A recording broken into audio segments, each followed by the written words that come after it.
কেন আপনাকে এই রুলটা বুঝতেই হবে?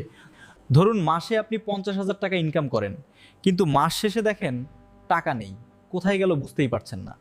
সমস্যা ইনকাম না, সমস্যাটা হলো প্ল্যান ছাড়া খরচ করা। 50-40-10 রুল মূলত এই প্ল্যানটাই পরিষ্কার করে দেয়।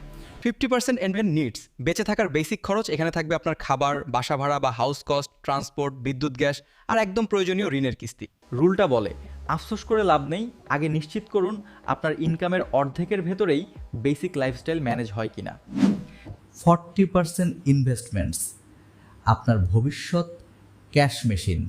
এই অংশটাই আপনাকে গরিব থেকে আলাদা করে। এখানে যাবে stock, real estate, side hassle, rental property, business, যা আপনার জন্য ভবিষ্যতে ক্যাশ ফ্লো তৈরি করে। অনেকেই ভুল করে এই অংশটা সেভিংস অ্যাকাউন্টে ফেলে রেখে দেয়, কিন্তু 50-20-10 রুল বলে টাকা শুধু সেভ না, এমন জায়গায় রাখুন যেখানে সেটা আপনার জন্য কাজ করবে।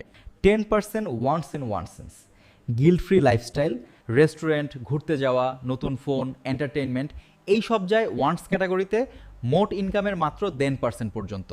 এভাবে রাখলে আপনি একদিকে ইনভেস্টমেন্ট বাড়াচ্ছেন, অন্যদিকে লাইফ থেকেও আনন্দ কেটে দিচ্ছেন না। ব্যালেন্সটাই এখানে মূল পয়েন্ট। এখন আপনার কাজ তিনটা। প্রথমত, গত এক মাসের খরচ লিস্ট করে দেখে নিন বাস্তবে কত পার্সেন্ট যাচ্ছে নিডস, কত পার্সেন্ট ইনভেস্টমেন্টস আর কত পার্সেন্ট ওয়ান্টসে। দ্বিতীয়ত, ধীরে ধীরে অ্যাডজাস্ট করে চেষ্টা করুন অন্তত 30-35% ইনভেস্টমেন্টে আনতে, পরে টার্গেট রাখুন ফুল 40%-এ। তৃতীয়ত, ফেসবুকে বা বন্ধুর সাথে যখনই টাকা নিয়ে কথা হবে, এই 50-40-10 রুলটা রেফারেন্স হিসাবে ব্যবহার করুন। ধীরে ধীরে মানুষ আপনাকে ফিন্যান্স নিয়ে সিরিয়াস ভেবে অথরিটি হিসাবে দেখতে শুরু করবে।